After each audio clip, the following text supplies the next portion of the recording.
We all love to blame AI for boring content, but I can tell you for a fact that most content is boring before AI even touches it. The first reason content is boring is because it's content that's created only for robots. As a reader, you can feel when content is meant to just hit keywords and check some boxes. And funny enough, search engines and AI platforms are actually shifting away from recommending or citing this kind of content. So here's your solution. Create for people first. Boring content cause number 2 is content that just regurgitates what's already out there. Actually, AI is amazing at putting that together. It can analyze, understand, and regurgitate what already exists in a fascinating summary. Here's what you do instead. EEAT. This is part of Google's standards for content quality, and it stands for experience, expertise, authority, and trustworthiness. As marketers, it's rare that we have enough real-world experience ourselves to speak authoritatively on a subject. That's why the main part of my work as a content marketer is to talk to people with that experience. That brings us to boring content cause number 3.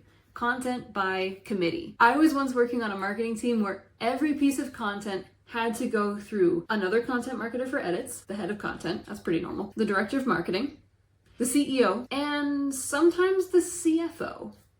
Not only was every piece of content a rambling mess of repeated points and self-serving product insertions, but because this process took so long, we actually went 3 months without publishing anything. Not everyone who wants to have a say should get one. You need to be super clear about why each individual has access to that Google Doc and what value they are bringing into that process. If someone from the executive team needs to be involved, let them, but make sure that there are boundaries and that there's a very clear time frame as well. If you're struggling with boring B2B content, try the tips we've talked about in this video and let me know how it went in the comments. And if you want to learn more about B2B content marketing in the age of AI, you should probably subscribe.